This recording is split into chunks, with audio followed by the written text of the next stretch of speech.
सुरभि हमेशा ही नवरात्रि के पूरे व्रत रखती थी। इस बार उसने नवरात्रि के व्रत रखे हुए थे, पर उसका आखिरी व्रत ट्रेन में पड़ा, क्योंकि वो अपनी सास और पति के साथ एक रिश्तेदारी की शादी से वापस घर लौट रही थी। ट्रेन में सुबह हुई तो सुरभि चिंता में थी। सुरभि, ट्रेन रास्ते में बस कुछ वक्त के लिए रुकेगी। पता नहीं वहाँ पर भी कुछ बांटने को मिलेगा या नहीं। इस पूरी ट्रेन में तो मुझे कहीं बच्चे भी नजर नहीं आ रहे, और ऐसे किसी को देना भी ठीक नहीं लगता। कोई मना कर दे तो तुम्हारा भी मन दुखेगा। मैं तो पहले ही कह रही थी बहू कि ये नवरात्रि के व्रत मत रखो, इस बार रहने दो, शादी में जाना है। अब देखो परेशानी हो रही है ना वापसी में, तुम्हारा कन्या पूजन करना भी जरूरी है और यहाँ पर कोई व्यवस्था नहीं है। माँ जी, मैं माँ दुर्गा के नवरात्रि व्रत बहुत सालों से रखती आ रही हूँ। मैं नवरात्रि व्रत रखती हूँ तो मेरे मन को बहुत शांति मिलती है। यदि माँ दुर्गा की यही इच्छा है कि मैं ट्रेन में कन्या पूजन करूँ तो ऐसा ही सही। मुझे पता है माँ दुर्गा के आशीर्वाद से कन्या पूजन जरूर संपूर्ण होगा। सुरभि माँ दुर्गा का ध्यान करने लगती है। तभी उसकी सास बाथरूम चली जाती है। कुछ देर बाद सुरभि की सास सीट पर आकर बैठती है तो वो देखती है कि उसका छोटा पर्स हाथ से कहीं गिर गया है। लगता है वॉश बेसिन पर हाथ धोते समय मेरा बटुआ वहीं गिर गया। मुझे नहीं लगता कि वो अब मिलेगा। मैं देख कर आता हूँ माँ। आशीष बटुआ ढूंढता है, पर ट्रेन में कोई चीज खो जाए तो आसानी से मिलती कहाँ है। सुरभि की सास निराश हो गई, क्योंकि उस बटुए में उनकी सोने की बालियां और चेन थी। बैठे बिठाए नुकसान हो गया। गलती मेरी ही है, मुझे बटुए में सोने की चीजें रखनी ही नहीं चाहिए थी। माँ जी, मैं एक बार वॉशरूम के पास और ढूंढ कर आती हूँ। आशीष, आप माँ के पास ही रहना। सुरभि जैसे ही जाने लगती है तभी दो छोटी बच्चियाँ उसके पास आती हैं। आंटी, ये आपका बटुआ है? वहाँ बाथरूम के पास गिरा हुआ था। हम खिलौने बेच रहे थे तो हमने देख लिया। हाँ, ये तो मेरा ही है, पर बच्चों तुम्हें कैसे पता चला कि ये मेरा है? आंटी, जब आप हाथ धो रही थी तब हमने देख लिया था कि आपके हाथ से बटुआ गिर गया है। हम आपके पीछे पीछे यहाँ तक आ गए। ये लो आंटी। कितनी प्यारी बच्चियाँ हैं। बच्चों, तुमने बहुत अच्छा काम किया है। हाँ बहू, आज दुर्गा अष्टमी के दिन माँ दुर्गा ने मेरा कितना बड़ा नुकसान होने से बचा लिया। ये सब तुम्हारे दुर्गा माँ के प्रति पूजा और विश्वास की वजह से ही हुआ है। एक काम करो, तुम्हें तो कन्या पूजन करना ही है। क्यों न इन दोनों बच्चियों का कन्या पूजन करो, तुम्हारी पूजा भी हो जाएगी। हाँ सुरभि, माँ ठीक कह रही है। तुम्हें तो कन्या पूजन करना ही है। ये बच्चियाँ बहुत अच्छी हैं। देखो, इन्होंने हमारा कितना बड़ा नुकसान होने से बचा लिया। हाँ, ये तो बहुत अच्छा विचार है। सुनो बच्चों, तुम्हारे साथ और भी बच्चे हैं क्या? मुझे कंजक बांटनी है। हाँ आंटी, मेरे साथ और भी बच्चे हैं जो यहाँ ट्रेन में खिलौने बेचते हैं। मैं अभी उन सबको बुला कर लाती हूँ। कितने प्यारे बच्चे हैं और मेहनती भी। मैंने बच्चों को तो बुला लिया, पर मैं इन्हें प्रसाद में क्या दूँ? मेरे पास तो बांटने का कुछ भी नहीं है। तभी वहाँ से एक केले बेचने वाली बूढ़ी औरत निकल रही थी। उसने सुरभि को केले खरीदने के लिए कहा।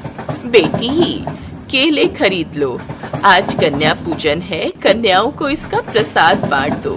हे माता रानी, आपने मेरी सुन ली। इन केले वाली बूढ़ी अम्मा को भेज दे। हाँ, मैं ये केले खरीद लेती हूँ, सब बच्चों को बांट दूंगी। अम्मा जी, ये केले का पूरा टोकरा मुझे दे दो। कितने पैसे हुए? सुरभि को उन बूढ़ी अम्मा में माँ दुर्गा के दर्शन होते हैं और अचानक वो बूढ़ी अम्मा गायब हो जाती है। सुरभि की आंखों में आंसू आ जाते हैं। सुरभि समझ चुकी थी कि माँ दुर्गा स्वयं आज उसकी मदद के लिए आई थी और सुरभि को उनके साक्षात दर्शन हुए। सुरभि अपने पति और सास को सारी बात बताती है। वे दोनों भी बहुत खुश होते हैं। इतनी देर में सभी बच्चियां आ जाती हैं। सुरभि सब कन्याओं का पूजन करती है और उन्हें केले और पैसे देती है। सभी कन्याएं सुरभि को आशीर्वाद देकर खुशी खुशी चली जाती हैं। सुरभि माँ दुर्गा को धन्यवाद कहती है। सुरभि खुश थी कि माँ दुर्गा के आशीर्वाद से आज उसका कन्या पूजन बिना किसी रुकावट के ट्रेन में संपन्न हो गया।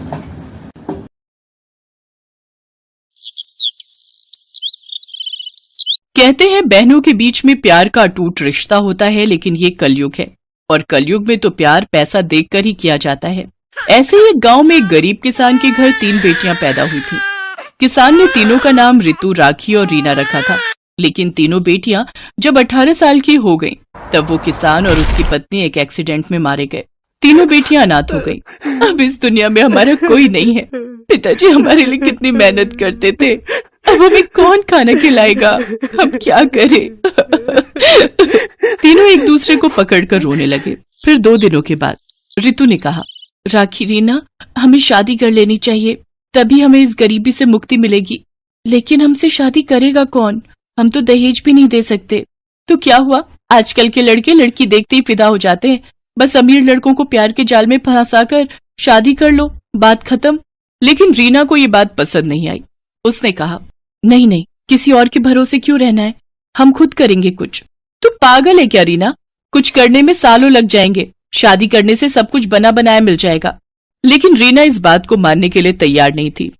रितु और राखी अपने लिए लड़के ढूंढने लगे और रीना कॉलेज की पढ़ाई खत्म करने में लग गई। रितु और राखी ने कॉलेज छोड़ दिया। सोशल मीडिया के जरिए वो दोनों 2 अमीर लड़कों से मिले, सुहास और आकाश। दोनों एक ही अमीर बाप के बिगड़े हुए बेटे थे। रितु और राखी ने उन दोनों को अपने प्यार के जाल में फंसा लिया और कुछ ही दिनों के अंदर उन लोगों ने शादी भी कर ली। ससुराल जाने के बाद रितु और राखी के होश उड़ गए। अरे यार, कितना बड़ा घर है, कितने सारे फर्नीचर हैं। मैं तो हमेशा से यही सब चाहती थी। दीदी, यहाँ नौकर लोग भी हैं, हमें काम भी नहीं करना पड़ेगा। बहुत मजा आएगा यहाँ पर। अब पूरी जिंदगी आराम से बीत जाएगी। आपका आइडिया मस्त था दीदी। हाँ, मुझे पता है, वो रीना पागल है, अकेले उस गरीब खाने में पड़ी हुई है।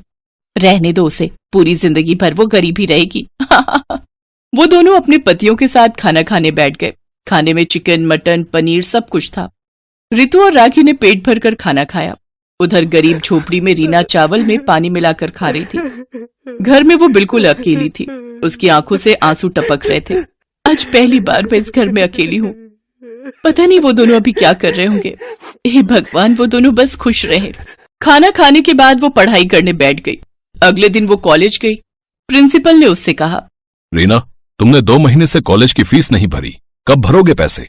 माफ कर दीजिए सर, मेरे माता पिता का देहांत हो चुका है, इसीलिए नहीं भर पाई। ये सब बोलकर कोई फायदा नहीं होगा। फीस भरो, नहीं तो निकल जाओ इस कॉलेज से। प्रिंसिपल ने रीना को धक्के मारकर कॉलेज से निकाल दिया। रीना को बहुत दुख हुआ। हे भगवान, मैं तो पढ़ाई करके अपना करियर बनाना चाहती थी, क्या इस दुनिया में पैसा ही सब कुछ है। रीना काम ढूंढने लगी, लेकिन किसी ने उसे काम नहीं दिया। अगले दिन सुबह रीना जब घर का काम कर रही थी, तब उसके घर के बाहर एक गाड़ी आकर रुकी।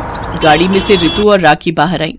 अरे दीदी, आओ आओ, मुझे लगा कि आप लोग इस घर में कभी नहीं आओगे। नहीं नहीं, हमें तो आना ही था, हमें देखना था कि तू किस हालत में है। हाँ हाँ, तूने हमारी बात नहीं मानी। हम देख कितनी बड़ी गाड़ी में घूम रहे हैं। अच्छी बात है दीदी, लेकिन मुझे खुद से कुछ करना है, पति के पैसों से ऐश नहीं करनी है। तू खुद कुछ नहीं कर पाएगी। वैसे कॉलेज नहीं गई आज? वो कॉलेज की फीस नहीं दे पाई ना, इसीलिए कॉलेज से मुझे निकाल दिया। यही होना था। अब कर ले तुझे जो करना है, हम तो पति के पैसों पर ही ऐश करेंगे। वो दोनों गाड़ी में बैठकर चले गए। रीना को अपना पेट पालना था, लेकिन उसके पास ज्यादा पैसे नहीं थे। रीना के पास जितने भी पैसे थे, उन पैसों से रीना ने चावल और राजमा खरीदा और बाजार में राजमा चावल बेचने लगी। राजमा चावल खा लो, राजमा चावल खा लो, स्वादिष्ट राजमा चावल। 2 महीने बीत गए। रीना राजमा चावल बेचकर अपना पेट पालने लगी और घर लौटकर पढ़ाई करती रही। एक दिन रीना शाम को घर आई और पढ़ाई करने बैठ गई। तभी बिजली चली गई। पूरे घर में अंधेरा छा गया। अरे, आसपास के घरों में तो बिजली है, यहाँ बिजली क्यों चली गई? तभी रीना को याद आया कि 2 महीने से बिजली का बिल भी नहीं भर पाई है वो। लेकिन रीना को पढ़ाई करनी थी। घर में एक मोमबत्ती तक नहीं थी। अंधेरे में पढ़ाई कैसे करूं? पढ़ाई नहीं करूंगी तो मुझे नौकरी भी नहीं मिलेगी। बहुत सोचने के बाद रीना को दुर्गा माँ की याद आई। गांव में दुर्गा माँ का एक मंदिर था। मंदिर तो छोटा सा था, लेकिन मंदिर में हमेशा एक बल्ब जलता रहता था। रीना किताबें लेकर मंदिर चली गई। दुर्गा माँ की मूर्ति के सामने बैठकर बल्ब की रोशनी में वो पढ़ाई करने लगी और पढ़ाई करते करते रीना वहीं सो गई। सुबह उसकी नींद खुली तो उसने देखा मंदिर का पुजारी वहां बैठकर पूजा कर रहे हैं। पुजारी जी, आप कब आए? थोड़ी देर पहले आया हूँ बेटी। तुम सो रही थी, इसीलिए मैंने तुम्हें नहीं जगाया। लेकिन तुम यहाँ किताबें लेकर पढ़ाई क्यों कर रही हो बेटी? रीना ने उनसे सब कुछ कहा। पुजारी ने सब कुछ सुना और रीना से कहा, ठीक है बेटी, अब से तुम मंदिर में ही रहकर पढ़ सकती हो। यहां मैं तुम्हारे पढ़ने और खाने का इंतजाम कर दूंगा। तुम बस पढ़ाई करो और दुर्गा माँ को मन ही मन बुलाओ। दुर्गा माँ तुम्हें निराश नहीं करेंगी। रीना घर छोड़कर मंदिर में ही रहने लगी। उसने राजमा चावल बेचना छोड़ दिया और अपना पूरा वक्त पढ़ाई पर देने लगी। उधर उसकी दोनों बहनें ऐशो आराम से जिंदगी बिता रही थी। उन्हें किसी भी चीज की कमी नहीं थी। लेकिन एक दिन रितु के साथ सुहास का किसी बात को लेकर झगड़ा हो गया। आकाश ने सुहास से कहा, भैया, रितु और राखी के चोचले दिन ब दिन बढ़ते जा रहे हैं। हाँ, वही तो देख रहा हूं। कुछ करना पड़ेगा। इन दोनों को हमारी जिंदगी से निकाल देते हैं। हमें तो कोई भी लड़की मिल जाएगी। तूने ठीक कहा आकाश। अब रितु से मन उठ गया है मेरा। मुझे भी अब राखी पसंद नहीं आ रही है। रितु और राखी को आइडिया भी नहीं था कि उन लोगों के साथ क्या होने वाला है। उसी दिन रीना का इंटरव्यू था। उसने दुर्गा माँ के सामने हाथ जोड़कर कहा, हे दुर्गा माँ, मेरे पास कॉलेज की डिग्री नहीं है। बस मुझे किसी भी तरह ये नौकरी मिल जाए, फिर मैं धूमधाम से आपकी पूजा करूंगी। रीना इंटरव्यू में गई। कंपनी के मालिक ने पूछा, तुम्हारे पास तो कॉलेज की डिग्री नहीं है। तुमने कॉलेज खत्म ही नहीं किया। तुम्हें हम ये नौकरी क्यों दे भाई? सर, मैं गरीबी की वजह से कॉलेज खत्म नहीं कर पाई, लेकिन बड़ी मेहनत से पढ़ाई पूरी की है। आप मुझसे कोई भी सवाल पूछ लीजिए। कंपनी के मालिक ने प्रश्न पूछा और रीना ने सभी का सही उत्तर दिया। उसे नौकरी मिल गई। उसकी आंखों से खुशी के आंसू टपकने लगे। उसने अपने दम पर गरीबी से मुक्ति पाली। उधर सुहास और आकाश ने दो नई लड़कियों से शादी कर ली और उन्हें घर ले आए। रितु और राखी चौंक गई। सुहास और आकाश ने उन दोनों को घर से निकाल दिया। रितु और राखी रातों रात फिर से गरीब हो गए। वो दोनों रोते हुए अपने पुराने घर में लौट आए और देखा रीना पुराना घर तोड़कर नया घर बना रही है। अरे दीदी, आप दोनों, क्या बात है? तुझे नौकरी मिल गई बहन। हाँ, तू सही कहती थी बहन।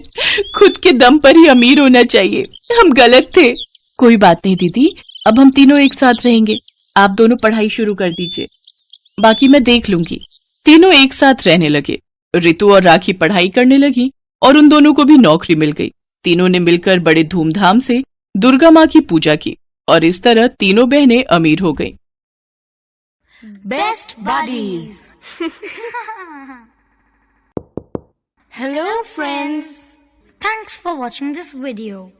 अगर आपको ये वीडियो पसंद आया है तो प्लीज लाइक, सब्सक्राइब, कमेंट्स करें इस वीडियो पर और हाँ, शेयर करना भी ना भूलें।